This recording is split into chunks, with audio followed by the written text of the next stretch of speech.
I'm going to introduce our next guest. So, Bastien Siebman. No, Close? no, No, no. not even Say it close. for me. No, Say it that's for fine. me. Say it for me. Siebman. Bastien Siebman. I'm Yeah, not French. I'm never gonna get it, man. I'm that's never gonna okay. get Just it. call me Brian, man. Okay. It's easier.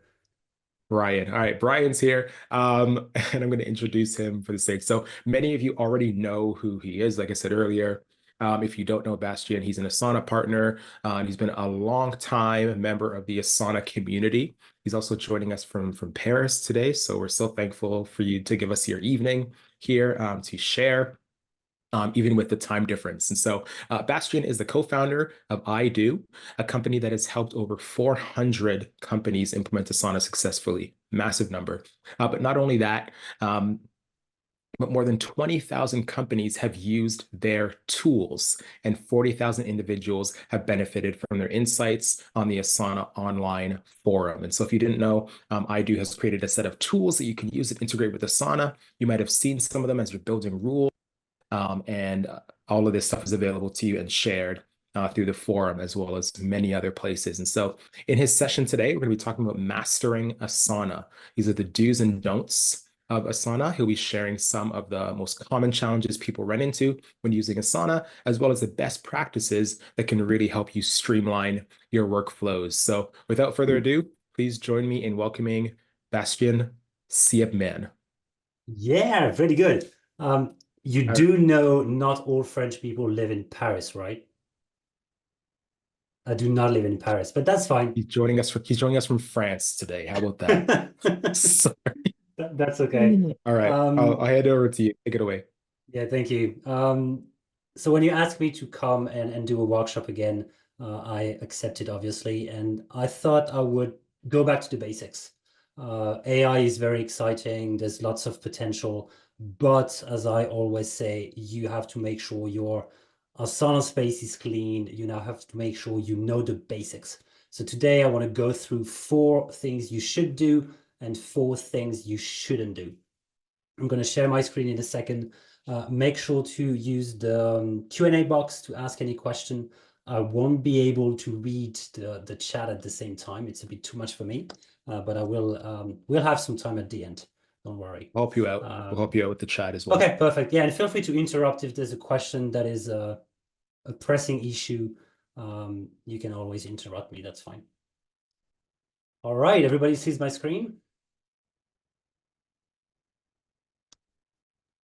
Maybe I need to Yes. look at the chat. Okay, perfect. Yes. So my name is Bastien, as you said. You have my email address right there. I'm a partner with Asana. You can reach out to me if you are in Europe. We work a bit in Namer, but Marquis' team is perfect for this. So you can reach out for any EMEA needs around Asana. The 4 do's I want to cover, and again, this is very basic. Even if you've used Asana for a long time, please stay. This is important. I'm going to say things you might have never heard from anyone, so it's important you stay. We're going to talk about the inbox, one of the most important screen there is within Asana. We're going to talk about the My Tasks view. If you're not using My Task, big problem. This is the most important view within Asana. We're going to talk about project templates. Very important to cherish your project templates. We're going to talk about getting help from a partner, from a champion. What does that mean? Who they are? We're going to talk about this.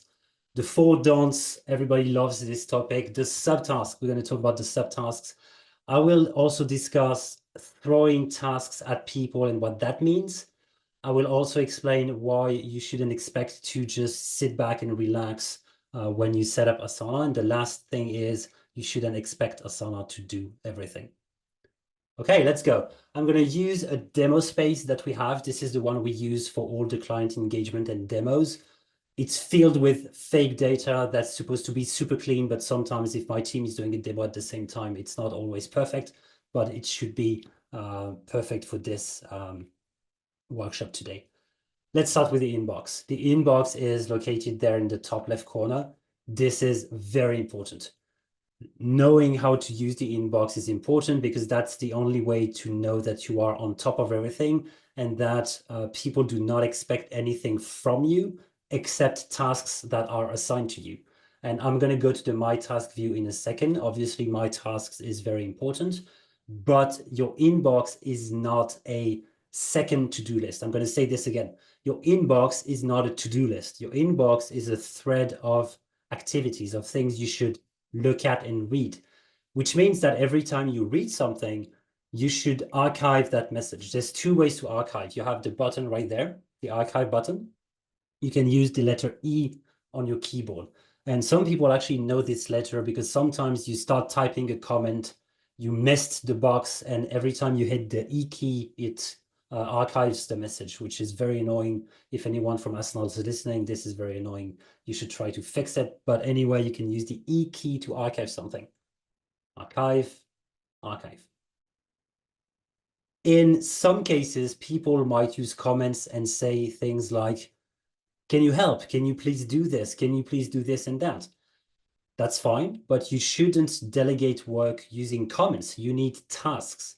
So every time someone tells me, okay, can you please do this? I'm going to answer, yes, just create a task. If it's not in Asana, if it's not a task, it doesn't exist. That's what I mean when I said the inbox is not a task list. If someone tells you to do something, you just need to have a task. If this is the comment right there, you can also assign yourself on the task at the top. Just use the task, remove the notification. Sometimes people might say some things like, I just did this and that. It's very interesting. You should have a look. To me, that's a task, unless you can do that right away. When I say it's a task, it means you have to create a task. So you can create a subtask. I do this all the time, like check this out, signing to myself. I'm Michel in that demo space. Or you can do something like this, 3-dot menu, create follow-up task. It creates a task, it pre-fills the name, it puts a mention in the description, and you're all set. The goal of this is to have, I'm going to do this, create task. The goal of this is to be able to do this, archive, and then move on. If you don't archive anything, you will never really know what you've seen already, what's new, and your brain is going to go crazy trying to decide, have I seen this? Have I not seen this? What's the latest thing? And it's just going to be a mess. So please archive everything. It might be actually even worse than this. Maybe you don't use the inbox at all. Maybe you use emails, which is really bad. The Asana emails are getting better for sure, but they are not as good as the inbox. The inbox will group things together. And also you have the ability to open anything when you click on it. So if you click on the notification, it opens on the right. You can have a look. You can say things like amazing work. And then it took you a second. If you work from email, every time you need to answer, you have to open Asana. It takes a while. It loads. It's a mess. So please use the inbox. A couple of things about the inbox. If you want to start using the inbox today and you haven't used the inbox in the past, maybe you can archive everything. That's fine, especially if you have read all your email notifications. If you are on top of everything, just archive it all. We've done it with a colleague. It works. You can go back to a clean slate and then start applying best practices. Also, everybody in the call, we have almost 100 people, actually more than 100. You should all go into the inbox right now and you should tick that box, expand notifications. That's the only way to know for sure that what you see is in the main thread is something you haven't seen. If you don't tick that box, when there are 3 different comments, the main thread will show the last one only. And the only way to see the other 2 is to actually go down at the bottom of the comment box to look at the other 2 comments. So make sure to expand that box. You can use filters if you want, but always go back to the old filter once in a while to make sure you see everything. And you can sort by whatever you prefer. It doesn't really matter because you're going to empty your inbox every single day, right? So sorting doesn't matter. If you receive too many notifications, it's probably because you are a collaborator on too many things, either by mistake or on purpose. So this is something you have to fix, or you did not set up Asana properly. And this is something I want to show you right now. I'm going to use this button. I actually never did.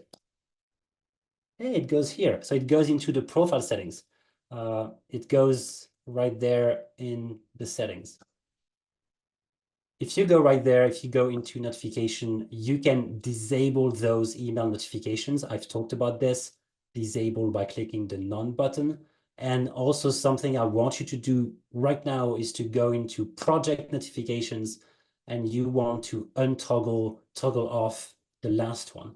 That's the number one reason why you are receiving too many notifications. You are being notified about your colleagues creating tasks, even if they're not assigned to you, even if you're not a collaborator, you're being notified, which is bad. There's a very tiny list of use cases where it actually does make sense to be notified, but in most cases, you do not need to be notified. So make sure to toggle that off. It's not retroactive. So you have to click the button below to see a list of projects and go through the list and see if you missed anyone. For example, basic training, I don't want to be notified, doesn't make sense. Daily meeting, interesting, I want to know what people add to the daily meeting project.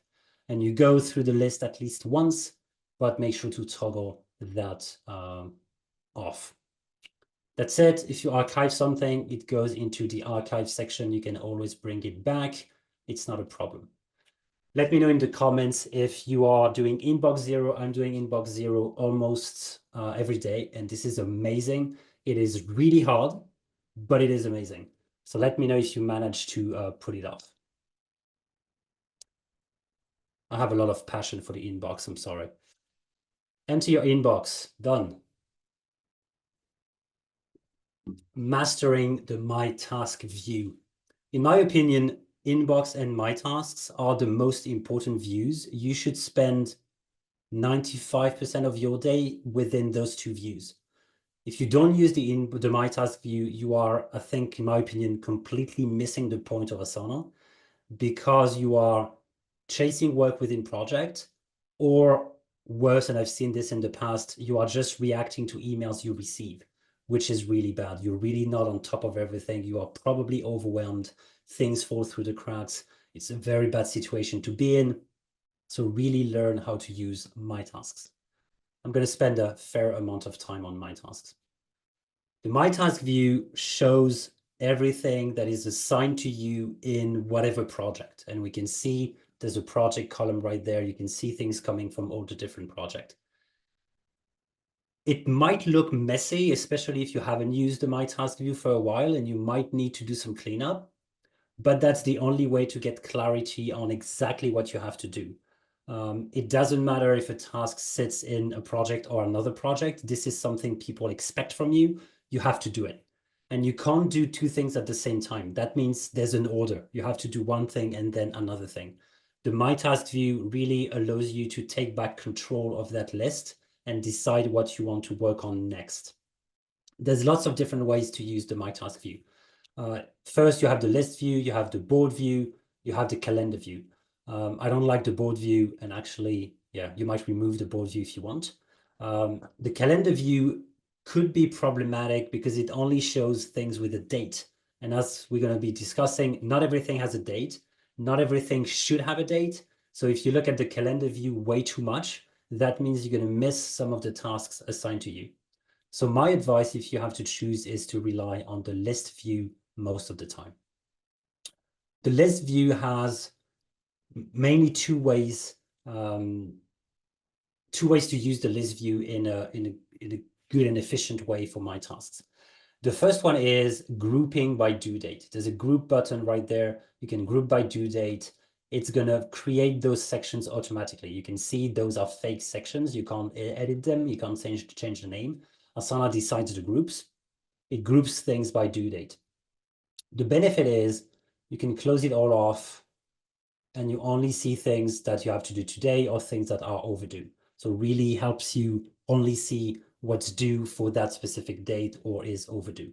The problem is this section at the bottom, no due date. It sits at the bottom and you might have very important stuff in there at the bottom. So unless you put a date, it doesn't really rise up. So really that view is a bit problematic. You could really have some stuff fall through the cracks because of this, unless you go at the bottom of the list quite often.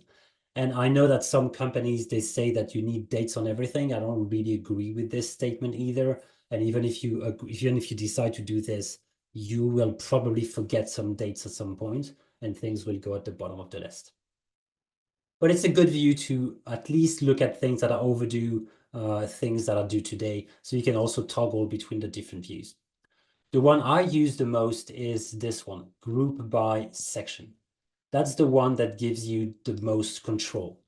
Those sections are real sections. You can customize them. You can change the naming. You can say that like just arrived, for example. That's definitely possible. You can also add new sections and you can change the order.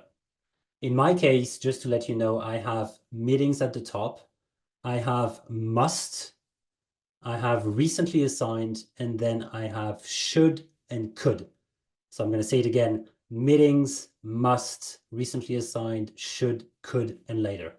The reason I have this is I want to look at what is a must, what is a top priority before looking at what was recently assigned. The other reason is not everything should be related to date. For example, I don't really want to know what I'm supposed to do today. I want to decide what's a top priority, and I will try to go through that section as fast as possible. Unless I'm done with the section, I can't really work on what's below. So I've decided to group things by priority. Also, the date itself, in my opinion, is usually only part of the picture. It definitely plays a role, but you could have a drop down for priority. You might decide to work on something because someone specific asks you to. You might want to work on a specific project on a Monday, on another, on a Tuesday, and whatever dates those tasks have, this is just the way you organize yourself. And the only way to work this way is to have a system where you can decide on the order. The only problem is it's kind of manual. So you have to grab things from recently assigned. This is where things will fall into, and then move them into the right section. So yes, it's manual, but also you have complete control. So when someone sends you something, it goes into recently assigned, and then you don't, I don't have the French word, but nobody speaks French, I guess. You don't let people decide on the order for you. You can really take control and decide on what should be done first. Even if someone asks you to do something for, let's say, Friday, you can decide to work on it today. It's really up to you. And if something is overdue, but really not important, you can decide to work on this next week. It's perfectly fine as long as your team is actually aware of this behavior. So custom sections, you can also apply a specific sort within those sections.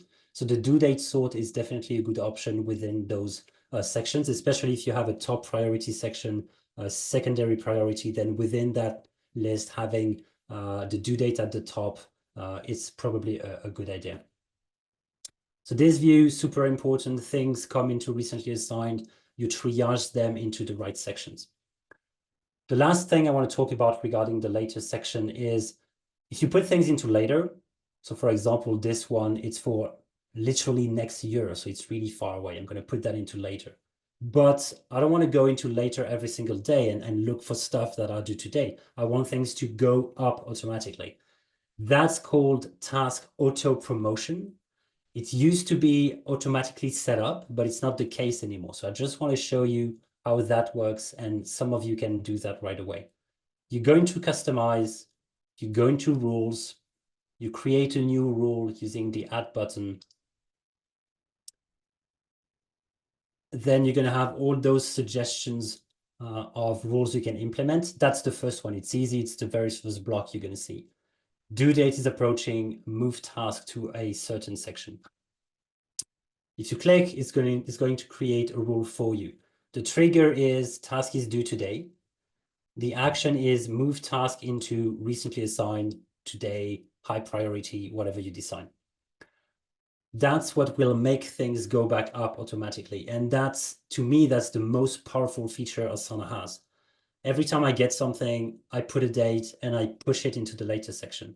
And then every day I have stuff coming back to me from the past that I've decided in the past was supposed to be done today. Then I decide, do I want to do them today? Do I want to delegate? Do I want to push them again? And I have this system of doing, delegating, pushing all the time. And I think that makes me super efficient and super reactive at the same time.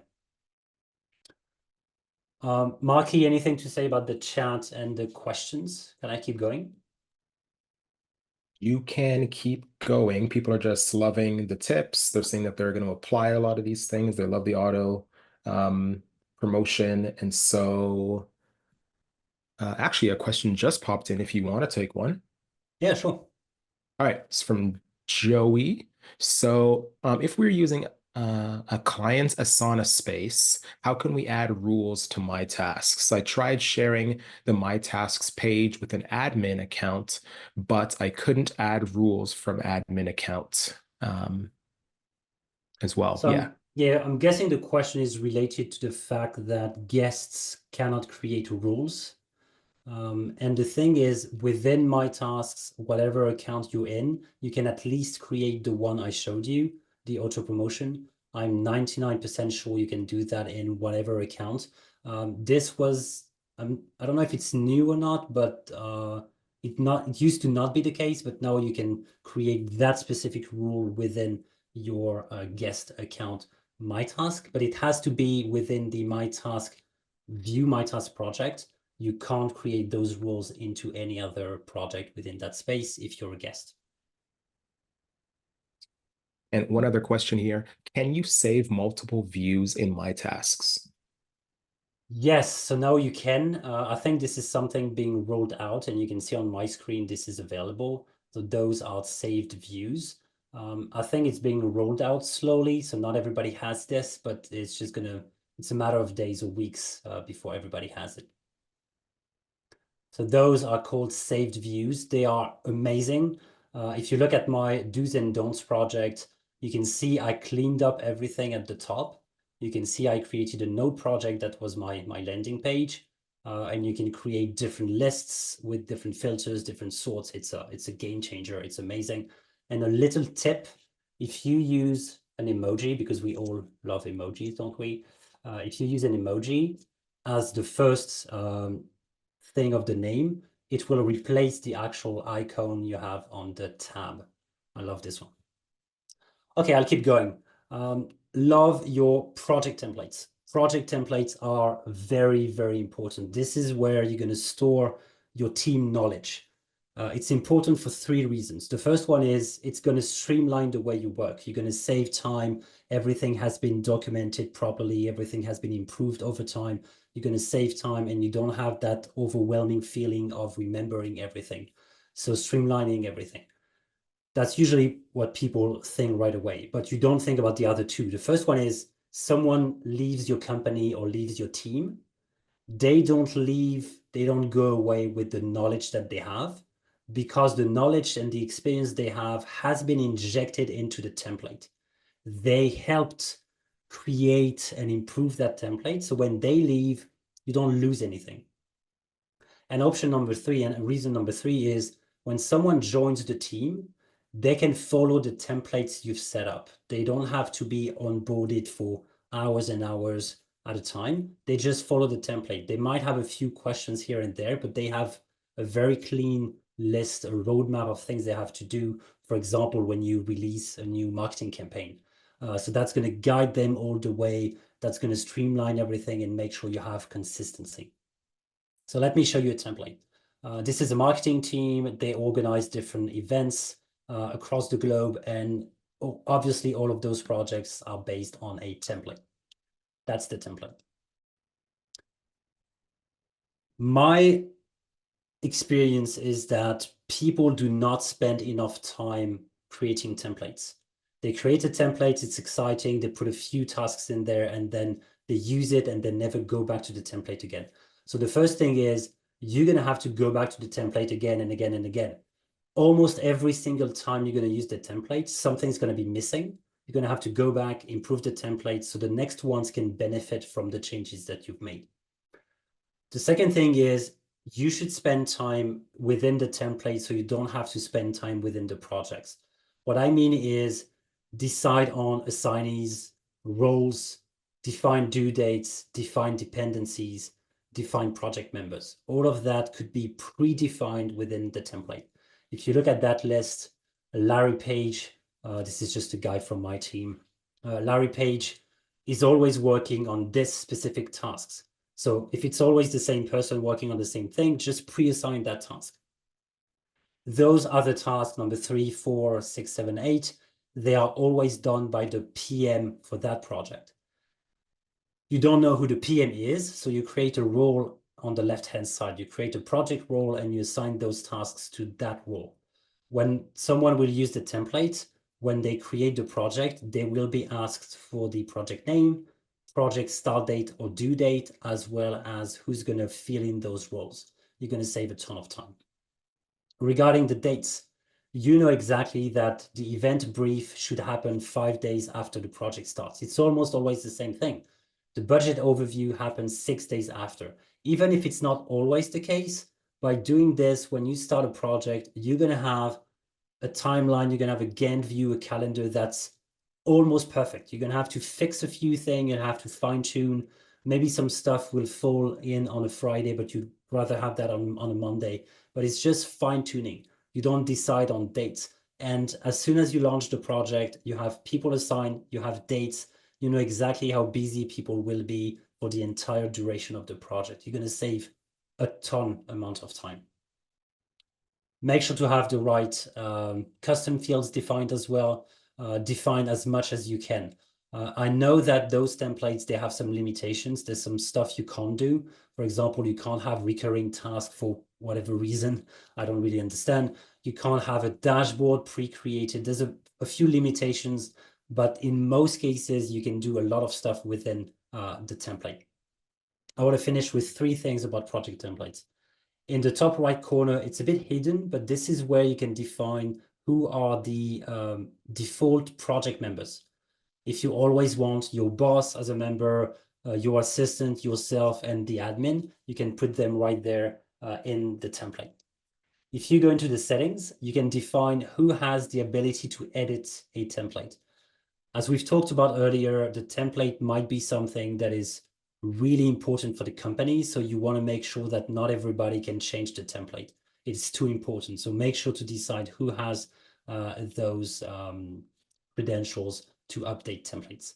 And the last one is this one. You can predefine when a project, which portfolio a project is going to. So for example, in that case, it's always going into the tour events portfolio. Marquis, question. Yeah, I got a couple here. Someone said for this, I use task templates instead of project templates. What's the drawback of doing it that way? The task template will give you a task with subtasks. And I'm going to talk about this in a second, but it should be quite obvious if you need a task or a project. I can't give you an exact number, but if you have more than 10 to 15 subtasks, it's starting to look like a project to me. And I would challenge you quite drastically to look at this as a project instead of as a task. So task template will generate tasks, project template will generate project, and you have to find the right balance between the two. And that really depends on the workflow you're building and lots of other questions. But mostly if the task becomes too big, it should be a project. Perfect. We have another question on my tasks. So maybe you want to finish the templates first and then we I'm can fine. ask them. I'm done. You can go back to my tasks. Okay. So I do love this question because I see this quite often when I'm looking through spaces, but do you recommend creating a workfront project to manage your tasks or sticking with my tasks? Is that better? Yeah, it's a great question. It used to be for a long time, my tasks did not have everything project had. So for that reason, it made sense to have another project where you put your tasks because you want a timeline, because you want some rules and you want saved views and other stuff. Now it's almost identical. My tasks soon is going to have saved views. It has automation. It has groups and filters and sorts. The only thing it doesn't have is timeline and Gantt. Apart from that, I don't see any reason why you should need a project. Usually when people use a project, they tend to not assign tasks to themselves. they usually consider that adding tasks to that project is enough. The problem with this is that it's going to break most of the reporting and dashboards because things do not look like they are assigned to you. And people will not see your project most of the time. They will only see a task sitting there somewhere without an assignee, and it's going to break automation and reporting and dashboard and search. So make sure you always assign to yourself. And yeah, just to summarize, I don't think there's a lot of benefits anymore of using a separate project instead of using my tasks. All right, I might be short on time. I'm gonna speed through those. The fourth thing you should do is get help either from a partner like us, like Marquis, like us that I do, and or rely on champions. Champions are very important. They were actually mentioned in the panel we had. For example, if you implement AI, you should dedicate someone, you should decide on someone who will be leading the charge and watching out for changes and look at the roadmap. This is exactly the same thing applied to Asana. You should have someone internally that is passionate, that is ready to answer any question regarding Asana. They should be able to follow the roadmap.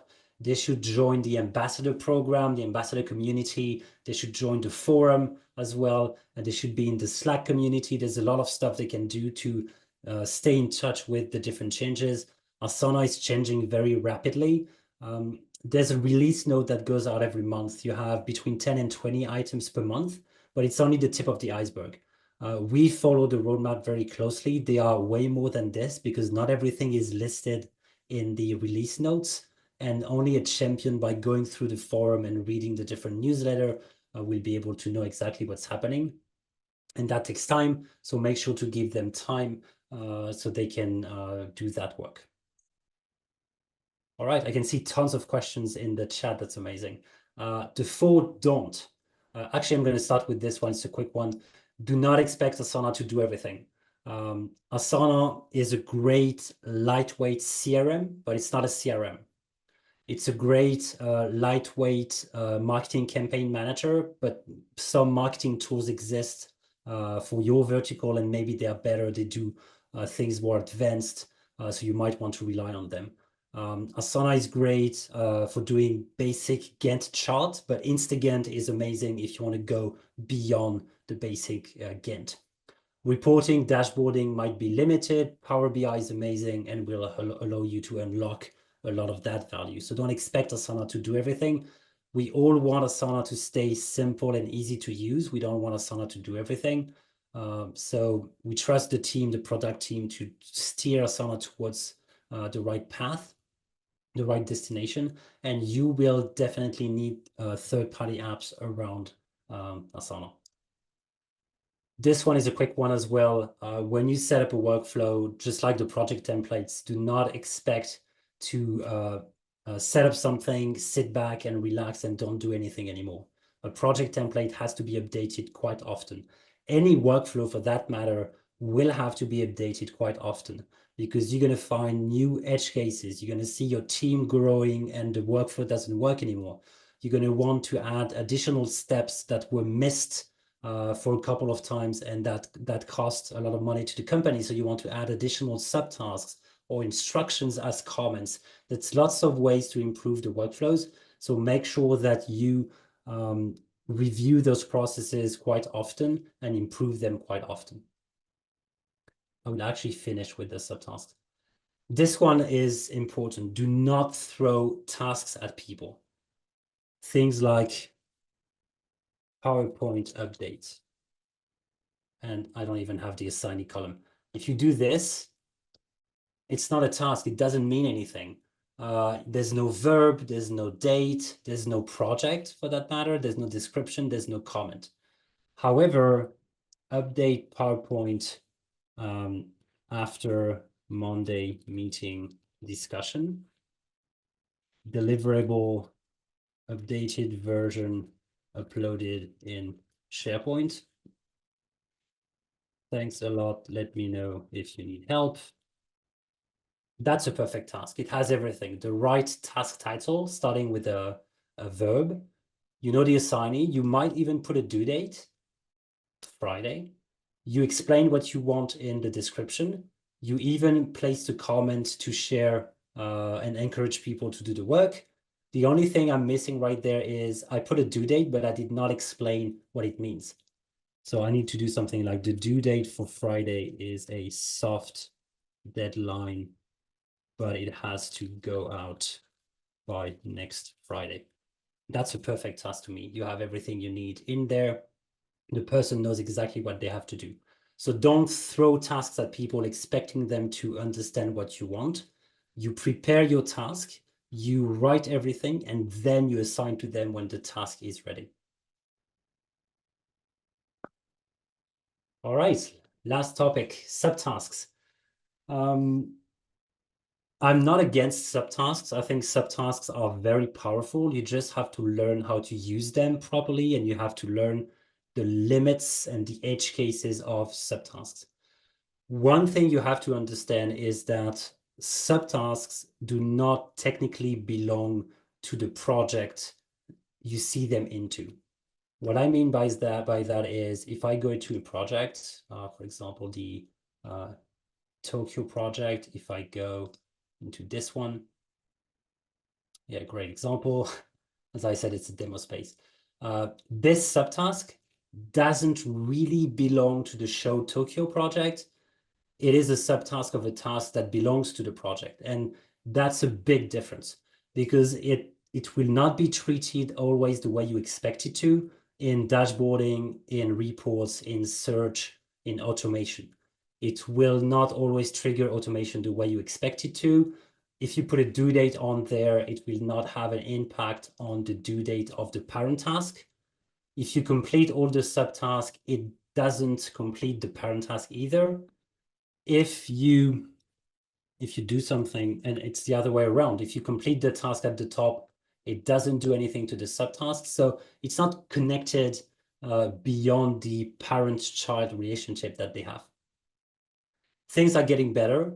The subtasks, they do tend to belong to the project a little bit more, and we see a few features popping up, allowing you to use subtasks in an easier way, but there are still a few gaps that will confuse people for sure.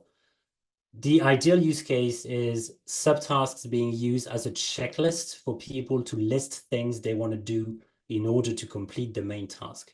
That's the ideal situation.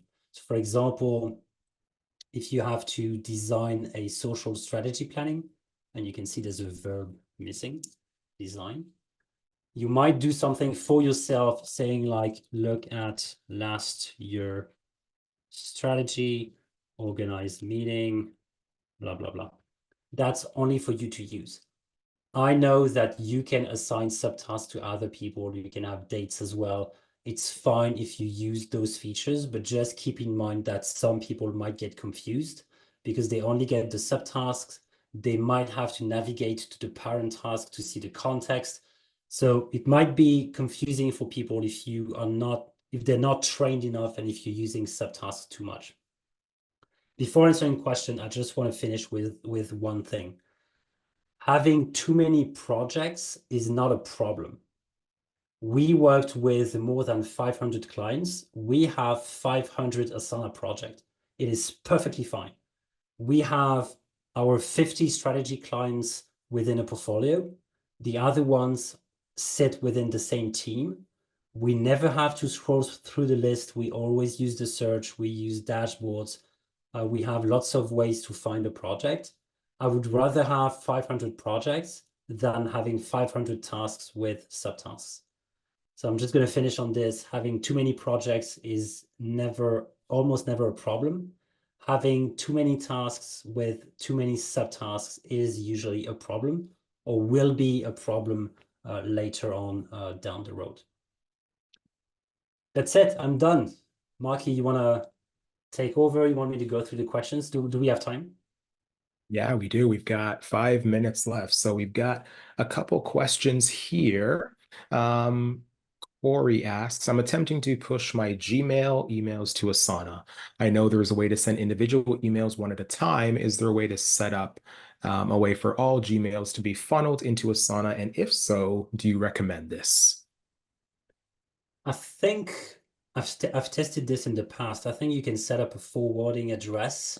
So if you look at a project, if you go through the menu, there's a import button, email, that gives you an email address. So you can forward everything to that email address. So you can turn every single email into a task. I do not recommend this. I consider emails to be very noisy. There's a lot of noise, there's a lot of words, there's a signature, there's images, and all of that will be thrown into Asana. So you're going to just move the noise from one place to the other. I I never forward an email to Asana, almost never. I usually create a task manually by explaining exactly what has to be done. And I just copy paste that one sentence that is important within the email. I might sometimes take a screenshot of the email, but I don't want to carry everything over into Asana. Great, thank you. Another question here. What's your approach for committing time and scheduling time for work or to work on tasks as well as attend meetings? Do you use Asana as a calendar or another tool? And so I think I get this one. Like for me, my task view, I love looking at the week calendar view. So I can see all my tasks there for every single day. I can prioritize them. I'd love if there was a way to like integrate with Google Calendar so I could also see my meetings and then reorder things and like almost complete things as I go through my day. Is there anything that you've seen that can do this? So what I do in my case is if you book a call with me, you go through Calendly, and I use Zapier to create an Asana task for each Calendly booking. So any meetings that people book will appear in my task view as a meeting. I'm using a specific emoji. I'm using a specific project for meetings. It's going to fill out automatically the duration. And then I put a date and time for that meeting. And just like you, at the top of my list, I have all the meetings for the day, in addition to all the tasks I have to do. In addition to this, I might block some time in my calendar to work on specific tasks. If I see that I can't keep up with the top priorities, if I keep on postponing them, at one point I decide that I need to block some time off just specifically for that task. And I know that there are some automations and third-party apps to pick and choose tasks, and it will automatically pick some time in your calendar. And I know there's lots of apps who also sync calendar and Asana. I hope it's going to get better. I know that the Outlook and Google Calendar integration, they don't really work both ways. I haven't followed all the recent updates, but I think they don't really work. It's not a two-way sync between the two. And at least the Google one doesn't include the time. So that creates like big blocks, big chunks of time. Maybe I'm not up to date with that part of the roadmap, but as far as I know, it's not perfect yet, but it's going to get better for sure. Awesome. We have more questions coming in. I'm going to ask this one quickly and then maybe we'll take one more because we have a bit more time. So Maria asks, is there a way to flag or prioritize notifications from a specific person? I don't think there is. The inbox filters are not very powerful. You only have those. Actually, I've never seen this. I've never used this. So you can filter based on a notification from someone. So yeah, I guess you can. The only thing I would say is if you have to do this, it might mean that you receive too many notifications, and this might be the solution to another problem that you have. It might be the wrong solution to the wrong problem somehow. So maybe you just get too many notifications, meaning that you need to find clever ways to filter through the noise. But I would say that the problem is not finding the right filter. It's just making sure there's not that many notifications coming in. And that requires to go through the account, look at why you're being notified that much, and try to fix that situation. But I know that some people, they do have to be involved in lots of different projects. They can't do anything about it. So that means they do need those filters. And yeah, they're getting better. I never used them, to be honest. So I had no idea it existed. I don't either. And I love when that stuff happens when I'm doing a demo and I'm like, oh, there's a new feature. Great. I've never seen that before. Just keeps on giving. Okay, we're going to answer this one last question, and then I want to communicate everything to someone. I want to communicate something to everyone. Oh man, words. We've got a special guest that's going to come in, so we're going to change the schedule a little bit. But before we do that, Krista asks, we have task templates set up for all of our service types. Example, brand engagement, website build, blog posts. We use one project for each client, and then we use sections to divide the tasks within. Are you saying that each of our task templates be moved into a project template instead? Would we use teams then to organize all projects for each client? Just trying to wrap my head around getting rid of all the task plus subtask templates. We have a lot. So if you have many clients projects, if you have task templates, if the task templates live into each individual project, that's going to create duplicates. You're going to have the same task template exist in different projects, unless you use bundles in the enterprise tier, which solves exactly that problem. If you don't have enterprise, or if you don't have the ability to create bundles, the only way to have a single instance of a task template is to have a specific project used to create those tasks from that task template, and then move or multi-home that created task into the client project. But I'm not completely sure it answers the question. I'm going to go through every question anyway after I'm done, and I'll try to answer in writing. And you can always email me if you have additional questions. My email is right there. So feel free to email me any question afterwards. Perfect. All right. Well, thank you so much, Bastien, for being here. I know we could ask questions and answer all day. I loved this masterclass in best practices. We get a lot of these questions. What do you do with this? How should we be doing this, right? A lot of people say like, we don't know what we don't know. So I think you provided a lot of value for folks here today. So thanks for that.